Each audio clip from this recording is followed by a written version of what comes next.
Je m'appelle Madeleine. J'ai 68 ans et j'ai appris avec les années que les drames de la vie n'arrivent presque jamais avec fracas. Ils entrent dans une maison comme un courant d'air. On ne les remarque pas tout de suite, on croit que ce n'est rien. Puis un jour, on comprend qu'ils étaient là depuis longtemps. Ce soir-là devait être une soirée simple. Ma fille Claire avait préparé un dîner pour nous remercier. C'est ainsi qu'elle l'avait présenté. Un petit repas, maman, juste pour dire merci. Depuis la mort de son mari, il y a 10 ans, elle avait porté sa vie seule. Travailler, élever Lucas, réparer ce qui se casse quand on n'a plus personne pour partager le poids des jours. Alors, quand elle m'a annoncé qu'elle avait rencontré quelqu'un, je n'ai pas posé trop de questions. À notre âge, on sait que la solitude est une fatigue lente. La maison sentait la tarte aux pommes et le poulet rôti. Les lumières de la cuisine étaient douces, et par la fenêtre, on voyait le lac d'Annecy qui devenait presque noir avec la nuit. Lucas mettait les verres sur la table. Il avait 10 ans maintenant. L'âge où les enfants commencent à regarder les adultes avec une attention étrange, comme s'ils essayaient déjà de comprendre le monde. Puis la sonnette a retenti. Claire s'est levée presque trop vite, en essuyant ses mains sur un torchon. Elle a ouvert la porte avec ce sourire que je ne lui avais pas vu depuis longtemps. Laurent est entré. Grand, bien habillé, la voix calme, il tenait une bouteille de vin et un bouquet de fleurs. Il s'est présenté avec une politesse parfaite, presque ancienne. Ce genre d'homme qui sait regarder les gens dans les yeux et parler avec une douceur mesurée. Pendant quelques minutes, j'ai simplement observé. Il posait des questions sur le jardin, sur la maison, sur la ville. Rien d'extraordinaire. Pourtant, il avait cette manière étrange d'être immédiatement à l'aise, comme quelqu'un qui connaît déjà les lieux. Nous nous sommes assis à table. Le dîner s'est déroulé tranquillement. Claire riait beaucoup. Lucas parlait peu. Il mangeait en silence, les yeux parfois posés sur Laurent, avec une intensité que j'ai d'abord prise pour de la timidité. Puis Laurent a levé son verre. « Merci de m'accueillir dans votre famille », a-t-il dit avec un sourire sincère. « Claire compte énormément pour moi. » Il parlait avec simplicité, rien d'excessif, rien qui puisse éveiller la moindre inquiétude. C'est à ce moment-là que Lucas s'est penché vers moi. Sa petite main a tiré doucement la manche de mon pull. Je me suis légèrement tournée vers lui. Il a parlé très bas. « Mamie ». Je me suis approchée pour mieux entendre. Ses yeux ne regardaient pas son assiette, ils étaient fixés sur Laurent. Et il a murmuré une phrase qui a traversé la pièce comme une fissure invisible. Cet homme, il est déjà venu dans notre maison. Je l'ai regardé, surprise. « Non, Lucas, ai-je répondu doucement, c'est la première fois que tu le rencontres. » Il a secoué la tête, pas comme un enfant qui insiste, comme quelqu'un qui corrige une erreur. « Non, je l'ai déjà vu. » À cet instant, Laurent continuait de parler avec Claire et riait d'une histoire sans importance. Personne n'avait entendu, personne sauf moi. J'ai posé ma main sur celle de Lucas. « Tu te trompes peut-être, ai-je murmuré. » Mais il n'a pas répondu. Il regardait toujours Laurent, avec cette expression étrange que les adultes reconnaissent rarement chez les enfants. Ce n'était pas de la peur, c'était de la reconnaissance. Et cette nuit-là, en rentrant chez moi, une pensée simple s'est installée dans mon esprit. Les enfants peuvent se tromper sur beaucoup de choses. Mais ils ne se trompent presque jamais quand ils disent qu'ils ont déjà vu quelqu'un. Les jours qui ont suivi ce dîner, la vie a repris son rythme habituel. C'est souvent ainsi que les choses dangereuses commencent. Rien ne change vraiment, et pourtant quelque chose s'est déjà déplacé dans l'équilibre invisible d'une famille. Claire semblait heureuse. Je ne l'avais pas vue comme cela depuis longtemps. Elle parlait de Laurent avec une douceur presque prudente, comme si elle avait peur que le bonheur s'évapore si elle le regardait trop longtemps. « Il est différent des autres », m'a-t-elle dit un matin au téléphone. Calme, stable, Lucas finira par s'habituer. Je n'ai pas voulu la contredire. Après 10 années passées à porter seule la maison, le travail et les nuits sans sommeil, Claire méritait peut-être ce répit. Pourtant, Lucas ne changeait pas d'avis. Quelques jours après le dîner, il est venu passer l'après-midi chez moi. Il s'est assis à la table de la cuisine pendant que je préparais un gâteau aux pommes, le même que je lui faisais quand il était petit. Il regardait la pâte tourner dans le saladier, silencieux. Les enfants ne parlent jamais tout de suite de ce qui les inquiète. Ils tournent autour du sujet comme des chats autour d'une porte fermée. Puis il a dit, presque sans lever les yeux, « Mamie, quand maman n'est pas là, il me parle autrement. » Je me suis arrêtée. « Comment ça, autrement ?» Lucas a réfléchi quelques secondes, comme s'il me connaissait déjà. La phrase est restée suspendue dans la cuisine. Je me suis assise en face de lui. « Tu l'avais peut-être déjà vu quelque part. » Il a secoué la tête. « Non. » Il a hésité. Puis il a ajouté quelque chose qui m'a troublé davantage. « Il me regarde comme les gens qui essaient de se souvenir de toi. » Je n'ai rien répondu. Les enfants trouvent parfois des mots que les adultes n'utilisent jamais, mais qui disent pourtant la vérité. Quelques jours plus tard, Claire m'a invitée à dîner chez elle. Laurent était là. Il s'est levé pour m'embrasser avec la même politesse tranquille que la première fois. « Madeleine, comment allez-vous » Sa voix était calme, posée. Pendant le repas, je l'ai observé discrètement. Sa manière de parler, de rire, de regarder Claire, tout semblait normal. Trop normal. Peut-être. Puis un détail est apparu. Laurent coupait du pain quand la lumière de la cuisine a glissé sur sa main. Et j'ai vu la cicatrice. Une longue marque pâle sur le dos de la main droite. Mon cœur s'est arrêté une seconde. Une image oubliée a remonté à la surface. Une nuit d'hiver. Il y a presque 10 ans. Claire m'avait appelé en pleine nuit. Sa voix tremblait. Quelqu'un avait tenté d'entrer dans la maison.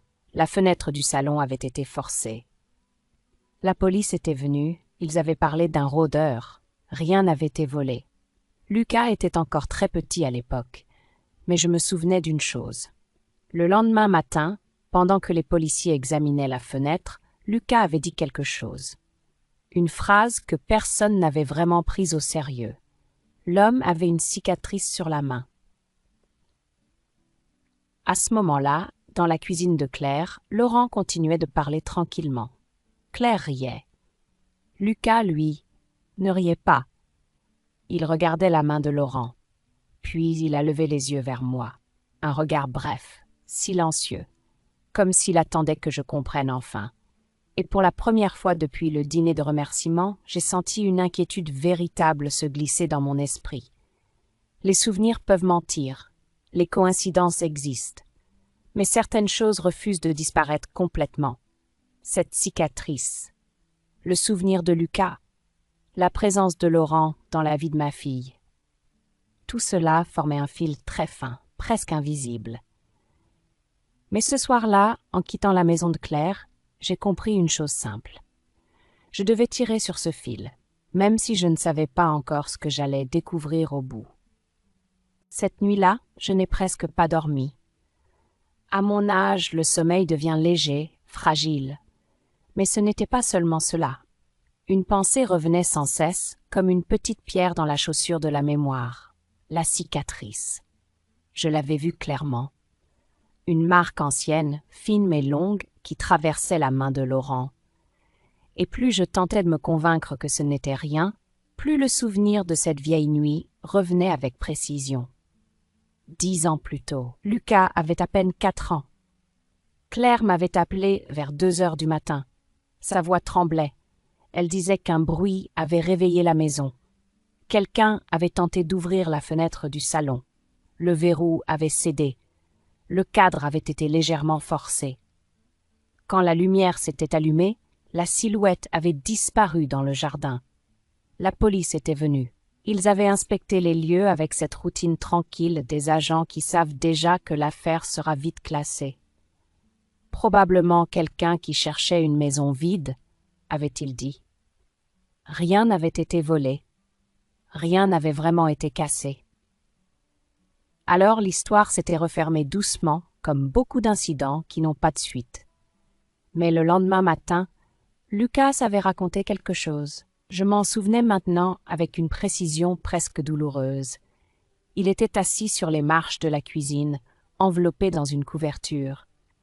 Il regardait les policiers travailler dans le jardin, et il avait dit, avec la certitude étrange des enfants, l'homme avait une cicatrice sur la main. À l'époque, personne n'avait vraiment prêté attention à cette phrase. Un enfant de 4 ans peut imaginer beaucoup de choses. La mémoire transforme les ombres. La police n'avait pas relevé cette remarque. Claire non plus. Et moi, je crois que j'avais simplement voulu oublier. Mais maintenant, cette vieille phrase revenait se poser exactement sur la main de Laurent. Le lendemain matin, j'ai décidé de ne pas céder à la peur ou aux suppositions. Les accusations hâtives sont dangereuses. La vie m'a appris cela. Je devais vérifier des faits. Rien de plus. J'ai commencé par quelque chose de simple. Les informations publiques. Une amie à moi, Hélène, travaille depuis longtemps dans une agence immobilière à Annecy. Nous nous connaissons depuis 30 ans. Elle a vu passer assez de dossiers pour comprendre qu'un nom peut parfois raconter une histoire. Nous avons bu un café ensemble dans son bureau. Je lui ai simplement dit « Je cherche des informations sur quelqu'un qui fréquente ma fille. Rien de grave, juste par prudence. » Hélène a hoché la tête. Elle connaît les mères. Elle connaît surtout les mères qui ont appris à se méfier. Quelques minutes plus tard, elle avait trouvé les premières traces administratives de Laurent. Des adresses, des changements de ville, un parcours professionnel banal, mais un détail a retenu mon attention. Pendant plusieurs années, Laurent avait vécu à Lyon, la même ville où travaillait autrefois le père de Lucas. Je suis restée silencieuse. « Ce n'est peut-être rien, » a dit Hélène.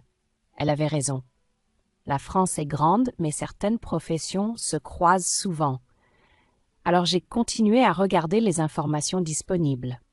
Et là, un autre élément est apparu. Le père de Lucas travaillait dans la gestion de projets immobiliers. Laurent aussi.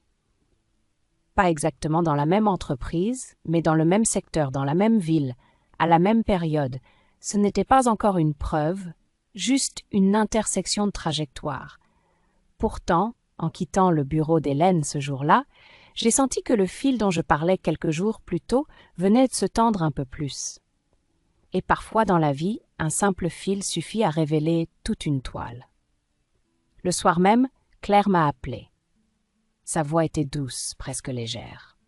« Maman, Laurent voudrait organiser un week-end au lac avec nous 3 pour que Lucas et lui apprennent à mieux se connaître. » Je n'ai rien dit pendant quelques secondes, puis j'ai répondu calmement « C'est une bonne idée. » Mais en raccrochant, une pensée m'a traversé l'esprit. Si Laurent connaissait vraiment la famille depuis le passé, alors ce week-end n'était peut-être pas seulement une rencontre. C'était peut-être une manière de vérifier quelque chose. Peut-être voulait-il savoir exactement ce que Lucas se souvenait de cette nuit-là. Le week-end au bord du lac fut décidé très rapidement. Claire semblait enthousiaste. Elle parlait de cette escapade comme d'un moment simple, presque nécessaire. « Lucas doit apprendre à le connaître, » répétait-elle. « Il faut leur laisser du temps. » Je comprenais son désir. Une mère qui élève seule son enfant pendant 10 ans rêve souvent d'un équilibre retrouvé. Elle espère que les 2 personnes qu'elle aime finiront par se reconnaître. Mais pour moi, ce week-end avait une autre signification. Depuis ma visite chez Hélène, une idée ne cessait de tourner dans mon esprit. Laurent et le père de Lucas avaient vécu dans la même ville, à la même époque, dans le même milieu professionnel. Ce genre de croisement n'est pas impossible. Mais dans les familles où la vie a déjà laissé des blessures, les coïncidences deviennent rarement innocentes. Je devais comprendre ce lien, sans bruit, sans accusation. Quelques jours plus tard, j'ai pris un train pour Lyon. Officiellement, j'allais voir une vieille amie. En réalité, je voulais relire les traces du passé. Quand on atteint mon âge, on sait que les histoires ne disparaissent jamais vraiment. Elles s'endorment simplement dans les archives. J'ai commencé par quelque chose de simple, les journaux locaux de l'époque. Beaucoup sont aujourd'hui numérisés. On peut les consulter dans les bibliothèques municipales. La salle était silencieuse. L'odeur du papier ancien flottait dans l'air. J'ai cherché la date de l'accident. 10 ans plus tôt, en plein hiver. Le père de Lucas avait quitté une route départementale dans un virage isolé. La voiture avait heurté un vieux mur de pierre avant de s'immobiliser dans le fossé. Les articles de l'époque étaient courts, quelques lignes seulement. Les journalistes avaient parlé d'une sortie de route sur chaussée humide. Aucun témoin, rien d'autre. Je m'apprêtais à fermer le dossier quand un petit encadré a attiré mon attention. Une phrase, une seule. Un homme présent dans le secteur a été entendu par les enquêteurs afin de préciser certains éléments. Le nom apparaissait juste après. Laurent. Je suis resté immobile. Donc oui, il avait été interrogé. Mais pourquoi Claire ne m'en avait-elle jamais parlé? La réponse est simple. Elle ne le savait probablement pas. À l'époque, Claire était submergée par le deuil, par les démarches administratives, par un enfant de 4 ans qui demandait où était son père. Les détails d'une enquête lui avaient peut-être échappé. Je suis sortie de la bibliothèque avec un sentiment étrange. Le passé venait de s'ouvrir d'1 centimètre. Juste assez pour laisser passer la lumière. Sur le chemin du retour, une autre question s'est imposée à moi. Si Laurent avait connu le père de Lucas, pourquoi n'avait-il jamais évoqué cette rencontre? Un homme qui découvre qu'il fréquente la famille d'une ancienne connaissance le mentionne naturellement. C'est même souvent la première chose qu'il dit. J'ai connu ton mari autrefois. Mais Laurent n'avait rien dit. Pas un mot. Le soir même, Claire m'a appelée. Elle parlait du week-end au lac avec une excitation tranquille. Laurent a loué une petite maison près de l'eau. Lucas pourra pêcher. Je l'écoutais. Puis je lui ai posé une question simple. Claire, est-ce que Laurent t'a déjà parlé de Lyon? Un silence. Oui, il y a vécu quelques années. Pourquoi? Je me suis appuyée contre la fenêtre. Ton mari travaillait aussi là-bas à cette époque. Encore un silence. Puis Claire a répondu doucement. Laurent dit qu'il ne s'en souvient pas. Je n'ai rien dit. Mais à cet instant précis, une certitude s'est installée dans mon esprit. Les coïncidences existent, mais les oublis sont parfois plus révélateurs encore. Le lendemain de ma conversation avec Claire, un sentiment étrange m'accompagnait. Pas la peur, pas encore. Plutôt cette impression que quelque chose, longtemps enfoui, commençait à remonter à la surface. Quand on a vécu assez longtemps, on reconnaît ce moment, celui où une histoire bascule doucement de la coïncidence vers la question. Je ne voulais pas croire que Laurent représentait un danger. Rien dans son comportement apparent ne pouvait justifier une accusation. Il était poli, attentionné, presque irréprochable. Et pourtant, certaines pièces ne s'emboîtaient pas. Pourquoi ne se souvenait-il pas d'un homme qui travaillait dans le même secteur que lui, dans la même ville, à la même époque? Pourquoi n'avait-il jamais mentionné ce lien possible avec le père de Lucas? Je savais qu'il me fallait autre chose que des impressions. Alors j'ai fait ce que les gens de mon âge savent encore faire. J'ai ouvert les vieux dossiers. Dans une boîte en carton que Claire avait rangée dans son grenier. Les années passent, mais certaines familles gardent tout. Les factures, les lettres, les papiers administratifs que personne n'a jamais le courage de jeter. J'ai trouvé le dossier de l'accident, les documents d'assurance, le rapport de police, les courriers envoyés à Claire après la mort de son mari. Tout était là, soigneusement rangé. Je me suis assise près de la fenêtre pour lire. Le rapport décrivait une route étroite, un virage mal éclairé, une nuit d'hiver humide. La voiture avait quitté la chaussée avant de heurter un mur de pierre. La conclusion était simple, perte de contrôle du véhicule. Mais plus je lisais, plus un détail revenait. Un nom, Laurent. Il apparaissait dans la liste des personnes interrogées, présent dans la zone au moment des faits. Rien de plus, juste cette phrase. Je me suis demandé ce que cela signifiait exactement. Était-il passé par hasard? Avait-il croisé la victime quelques minutes plus tôt? Ou se trouvait-il là pour une autre raison? Les dossiers anciens ont toujours quelque chose de frustrant. Ils racontent une histoire incomplète, figée dans le temps. Je venais de refermer le classeur quand Lucas est entré dans la pièce. Il avait passé la journée chez sa mère, mais Claire travaillait tard ce soir-là. Il devait dormir chez moi. Il s'est assis sur le canapé sans parler. Puis il a regardé la boîte ouverte sur la table. « C'est les papiers de papa ?» J'ai hoché la tête. Lucas n'en parlait presque jamais. Les enfants apprennent très tôt que certaines douleurs rendent les adultes silencieux. Il est resté immobile quelques secondes, puis il a dit quelque chose qui m'a fait frissonner. « Mamie, je crois qu'il se souvient de moi. » Je me suis tournée vers lui. « Qui ?»« Laurent. » Il parlait doucement comme s'il avait peur d'être entendu. Quand maman sort de la pièce, il me regarde bizarrement. Bizarrement comment? Lucas a cherché ses mots. Comme quelqu'un qui essaie de savoir si tu te souviens de quelque chose. La phrase m'a traversée comme un courant froid. Est-ce qu'il t'a parlé de ton père? Lucas a réfléchi. Une fois. Je me suis penchée vers lui. Qu'a-t-il dit? Lucas a baissé les yeux.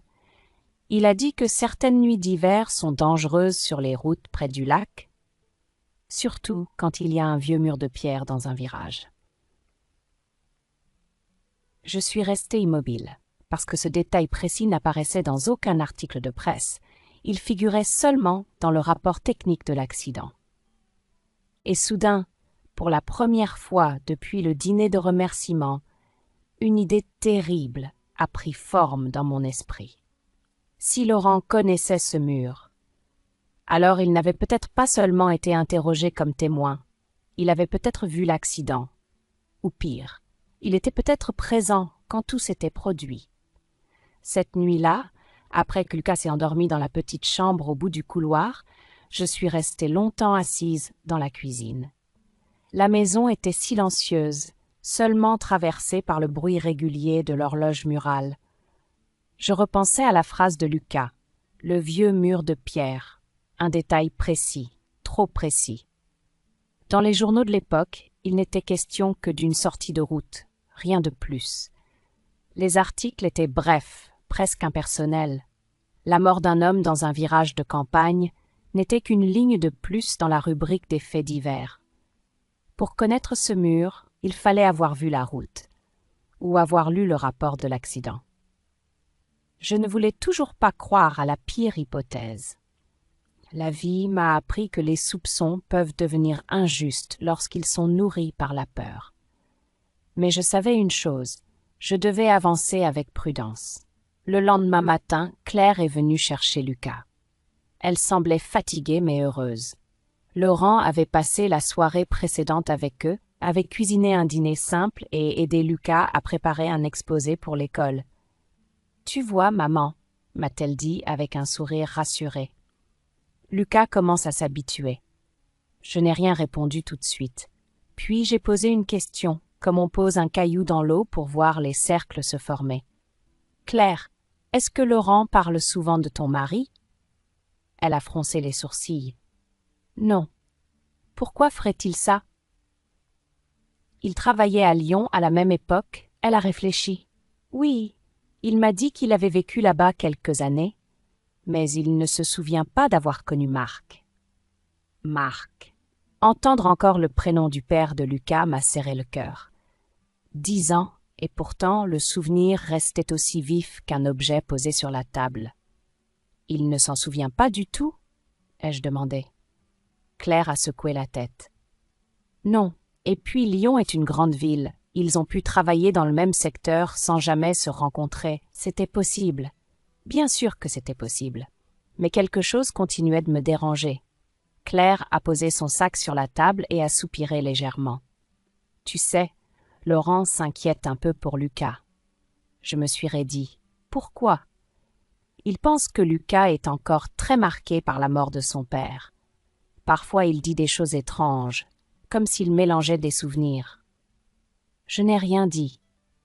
Laurent m'a suggéré qu'un psychologue pour enfants pourrait peut-être l'aider, a-t-elle ajouté doucement, juste pour lui permettre de parler librement.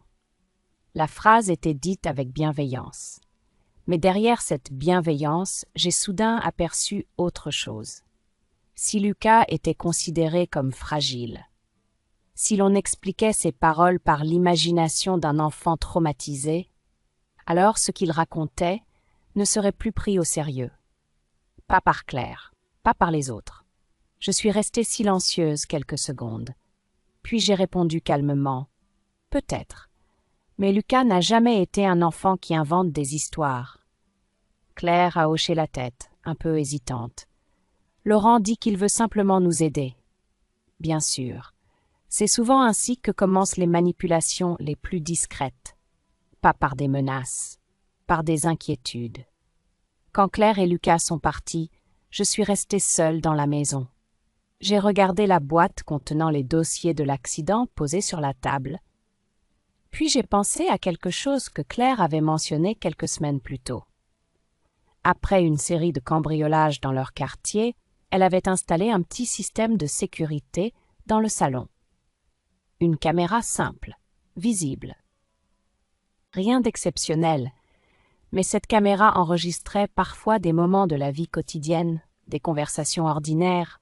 Je n'avais jamais vraiment prêté attention à ce détail, jusqu'à maintenant. Parce que soudain, une idée s'est imposée à moi. Si Laurent parlait à Lucas quand Claire n'était pas là, alors peut-être que la maison, elle, avait entendu ces conversations. Et parfois, la vérité se cache dans des endroits très simples.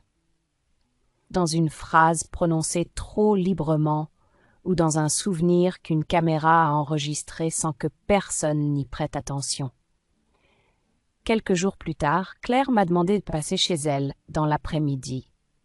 Elle travaillait tard et voulait que je reste un moment avec Lucas après l'école. C'était une chose que j'avais faite des dizaines de fois depuis la mort de son père. Rien d'inhabituel. La maison était calme quand je suis arrivée. Lucas était dans le salon, assis par terre avec ses cahiers ouverts devant lui. Le soleil de fin d'après-midi entrait par la grande fenêtre et dessinait des rectangles lumineux sur le parquet. « Mamie ?» a-t-il dit en levant la tête. « Tu peux m'aider pour mes fractions ?» Je me suis assise près de lui. Pendant un moment, nous avons simplement travaillé. Des chiffres, des crayons, le bruit tranquille des pages qu'on tourne. La vie normale, celle que toutes les familles espèrent préserver.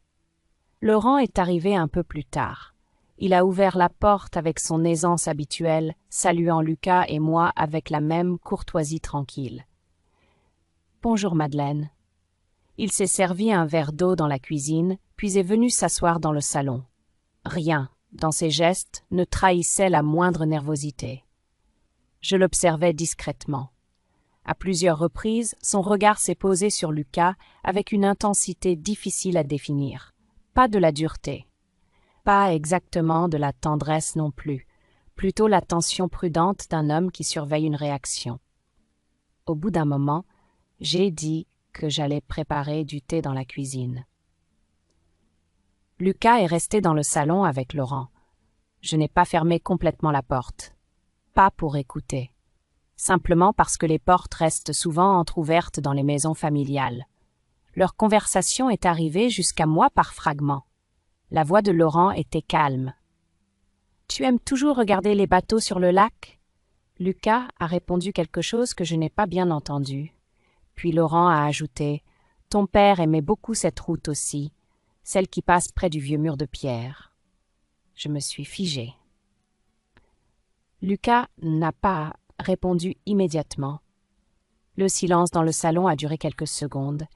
Puis j'ai entendu la voix de l'enfant. « Comment tu sais ça ?» Laurent a hésité. Juste un instant, puis il a répondu avec une légèreté presque forcée. Les gens en parlaient beaucoup à l'époque. Je suis restée immobile derrière le plan de travail. Parce que je savais une chose. Personne n'en parlait. Ce détail n'était jamais apparu dans les journaux. Quelques minutes plus tard, Claire est rentrée. La conversation s'est arrêtée aussitôt et le dîner s'est déroulé normalement. Laurent plaisantait, Lucas mangeait en silence. Rien d'inhabituel. Mais dans mon esprit, quelque chose venait de changer. Le lendemain matin, Claire m'a appelé. « Maman, tu te souviens du système de sécurité que j'ai installé dans le salon ?»« Oui. » Laurent trouve ça rassurant. Il dit que c'est bien pour surveiller la maison quand Lucas est seul après l'école. Je me suis appuyée contre la table de la cuisine. « Les caméras enregistrent encore ?»« Oui, mais je ne regarde presque jamais les images, » a-t-elle répondu en riant doucement. « Il ne se passe jamais rien d'intéressant. » Je n'ai pas ri, parce que soudain, une pensée très claire s'était imposée à moi. Parfois, ce qui semble banal devient précieux lorsque la mémoire humaine commence à douter. Une caméra ne doute pas. Elle enregistre simplement ce qui se passe. Le soir même, Claire est passée me montrer comment fonctionnait le système. Quelques gestes simples sur son téléphone. Les images du salon sont apparues à l'écran. La table basse, le canapé, la grande fenêtre donnant sur le jardin. Rien d'extraordinaire.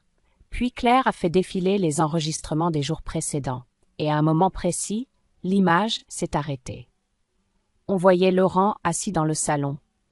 Lucas faisait ses devoirs sur la table. Laurent se penchait légèrement vers lui. Sa voix était calme, presque douce. « Tu sais, certaines nuits d'hiver peuvent être dangereuses sur cette route. » Lucas a levé les yeux. Laurent a continué, comme s'il parlait à lui-même, surtout quand quelqu'un freine trop tard avant le virage. Je suis restée immobile, parce que cette phrase contenait un détail que seul quelqu'un présent sur cette route cette nuit-là pouvait connaître. Et, pour la première fois depuis le dîner de remerciement, je n'ai plus pensé au hasard. J'ai pensé au passé, et au fait que certains hommes passent 10 ans à espérer que personne ne se souvienne. Cette nuit-là, après avoir regardé les images du salon avec Claire, je n'ai presque pas parlé. Elle, au contraire, essayait de trouver des explications simples. Les êtres humains font souvent cela lorsqu'une vérité devient trop lourde à regarder en face. Peut-être qu'il a entendu parler de l'accident à l'époque, a-t-elle dit en reposant son téléphone sur la table. Sa voix cherchait une logique rassurante. Les gens parlent, les histoires circulent. Je n'ai pas contredit ma fille. À cet instant, ce n'était pas mon rôle de la brusquer. Une vérité trop brutale peut détruire ce qu'elle prétend protéger. Mais dans mon esprit, les choses devenaient de plus en plus claires. Laurent connaissait des détails qui n'avaient jamais été rendus publics, et surtout, il observait Lucas, comme quelqu'un qui veut savoir ce que l'enfant se souvient. Le lendemain matin, j'ai pris rendez-vous avec un avocat, pas pour accuser quelqu'un, simplement pour comprendre ce que la loi permettait de faire dans une situation comme celle-ci. L'homme qui nous a reçus, Claire et moi, s'appelait Maître Dubois, un avocat calme, habitué aux dossiers familiaux compliqués. Je lui ai expliqué les faits avec précision, le passé commun à Lyon, le rôle de témoin dans l'accident, la conversation enregistrée dans le salon. Il a écouté sans m'interrompre. Puis il a posé une question très simple. « Est-ce que cet homme a reconnu avoir connu le père de Lucas ?» Claire a secoué la tête. « Non. Il dit qu'il ne s'en souvient pas. » Maître Dubois a croisé les mains sur son bureau. « Dans ce cas, il existe 2 possibilités, » a-t-il dit calmement. Soit il s'agit d'une coïncidence mal interprétée, soit certains éléments de l'accident n'ont jamais été complètement éclaircis. Claire a pâli légèrement. « Vous voulez dire ?» L'avocat a levé la main doucement. « Je ne veux rien dire pour l'instant, mais si des éléments nouveaux apparaissent, la justice peut réexaminer un dossier ancien. » Il a ensuite regardé les documents que j'avais apportés. Le vieux rapport de police, les articles de presse, les informations trouvées à Lyon. Puis, il a ajouté une phrase qui a changé la manière dont je voyais toute cette histoire. Ce qui est troublant ici, ce n'est pas seulement le passé. Il a marqué une pause. C'est le retour de cet homme dans la vie de votre fille. » Claire est restée silencieuse. Maître Dubois a continué d'une voix mesurée. « Lorsqu'une personne liée à un ancien accident réapparaît des années plus tard auprès de la famille de la victime, les enquêteurs se posent toujours une question. » Il nous a regardés tour à tour. « Pourquoi maintenant ?» La réponse pouvait être simple. Le hasard. Mais une autre possibilité existait. Laurent savait que Lucas était présent cette nuit-là. Il savait qu'un enfant peut garder en mémoire des images très précises. Et peut-être voulait-il vérifier ce que Lucas se souvenait réellement. En sortant du cabinet d'avocat, Claire marchait en silence.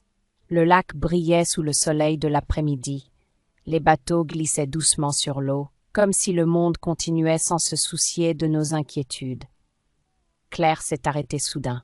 « Maman, tu crois qu'il nous a menti depuis le début ?»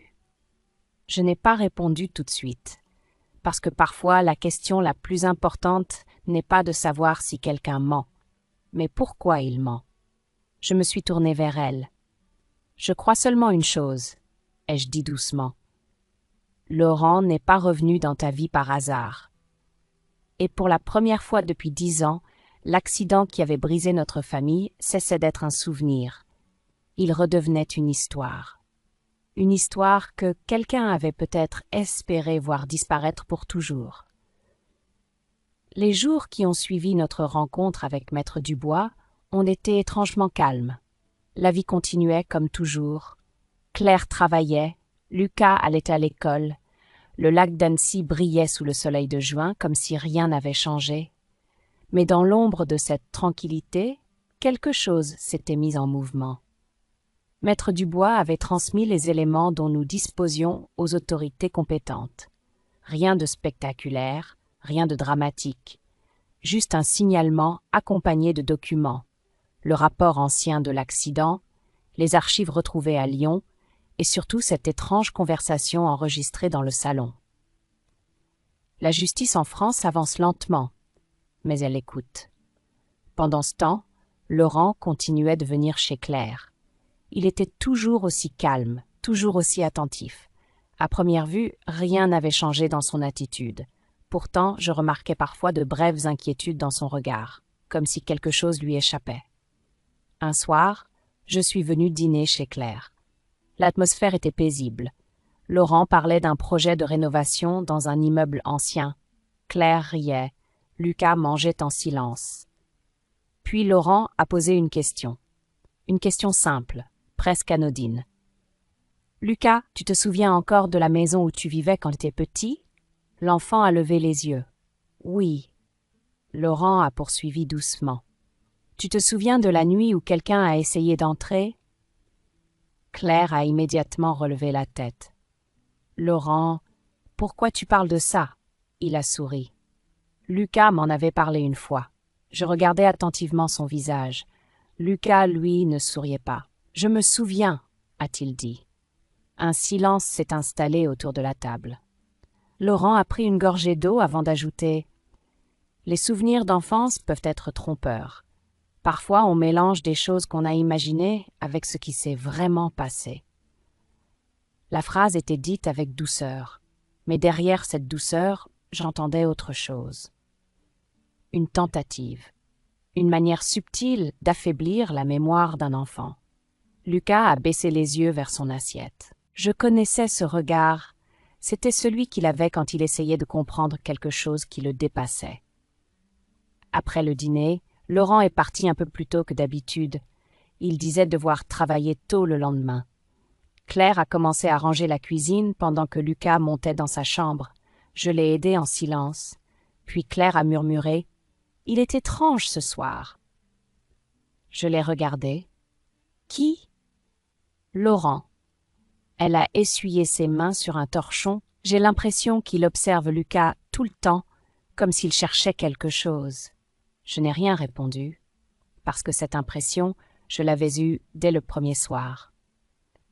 2 jours plus tard, Maître Dubois m'a appelé. Sa voix était calme, professionnelle. « Madame Madeleine, Les enquêteurs ont accepté d'examiner à nouveau certains éléments du dossier. Mon cœur a battu plus fort. Cela signifie quoi exactement? Cela signifie simplement qu'ils vont vérifier certains points restés flous dans l'enquête initiale. Il a marqué une pause, notamment la présence de Laurent dans la zone au moment de l'accident. Je suis restée silencieuse. Puis il a ajouté « Les enquêteurs souhaitent également entendre Laurent de nouveau afin de clarifier certains détails. » Quand j'ai raccroché, je suis restée longtemps immobile dans ma cuisine. La vérité ne surgit presque jamais d'un coup. Elle avance lentement.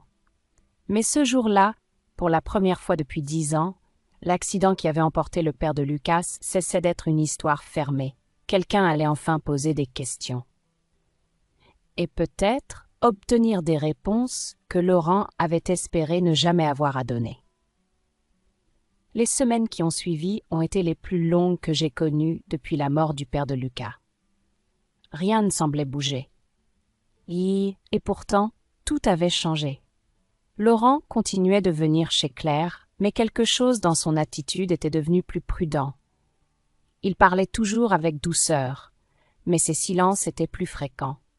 Ses regards vers Lucas plus rapides, presque furtifs. Comme un homme qui sait que le temps se resserre autour de lui.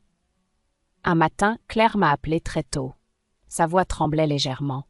« Maman, Laurent doit aller parler aux enquêteurs aujourd'hui. » Je suis restée silencieuse quelques secondes.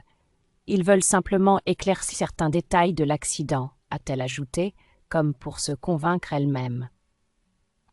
La journée a passé lentement. Le soir, Claire est venue chez moi avec Lucas. Laurent ne l'accompagnait pas.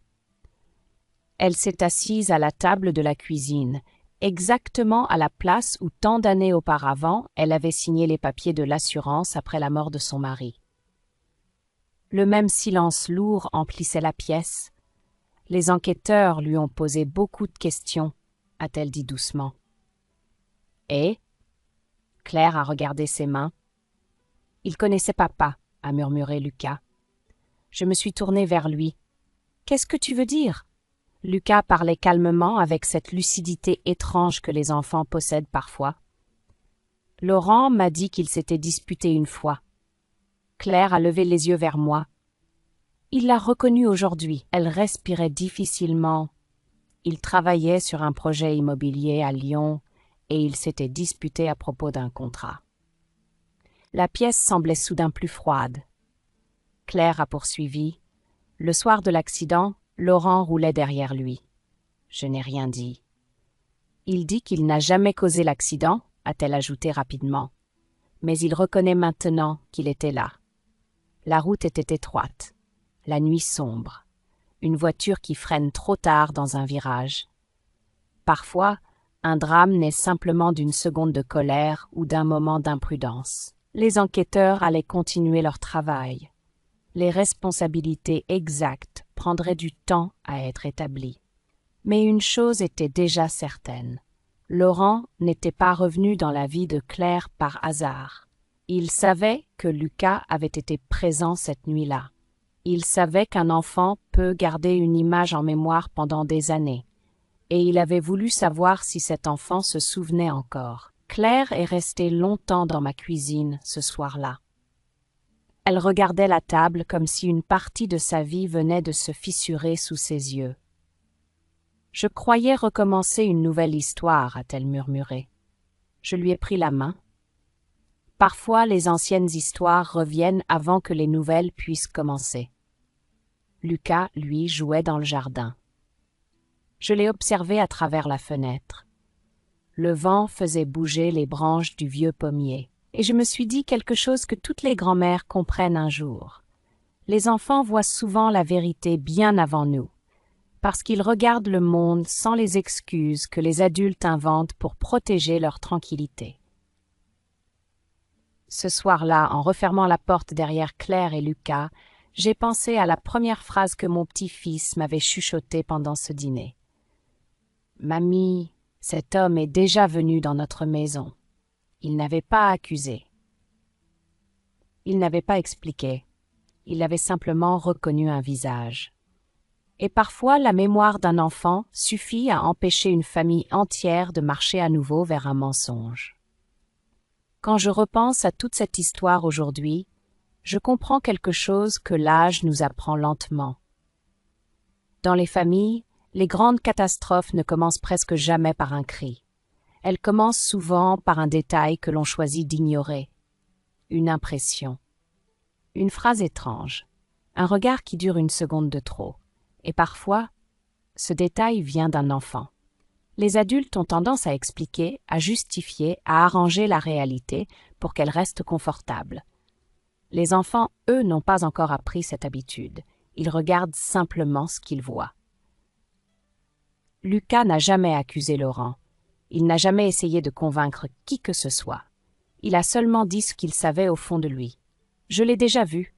C'est une phrase simple, mais dans certaines situations, elle peut sauver une famille entière d'un mensonge qui aurait pu durer des années. Cette histoire m'a aussi appris autre chose. L'amour peut rendre aveugle, surtout après une longue solitude. Quand quelqu'un arrive avec des mots doux et des promesses de stabilité, on a envie d'y croire. C'est humain. Ce n'est pas une faiblesse, mais la confiance ne doit jamais nous empêcher d'écouter ceux qui nous aiment vraiment.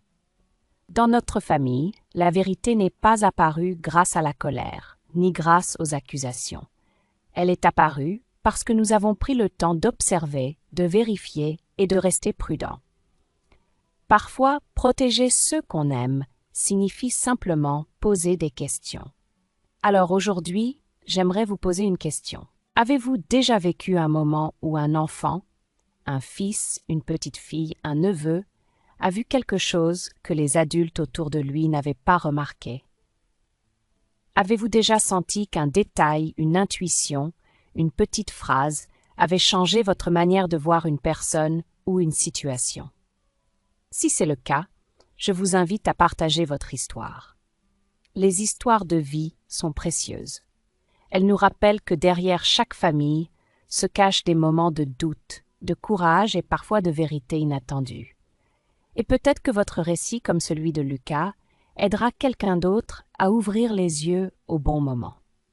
Parce que, parfois, la sagesse ne vient pas seulement avec l'âge.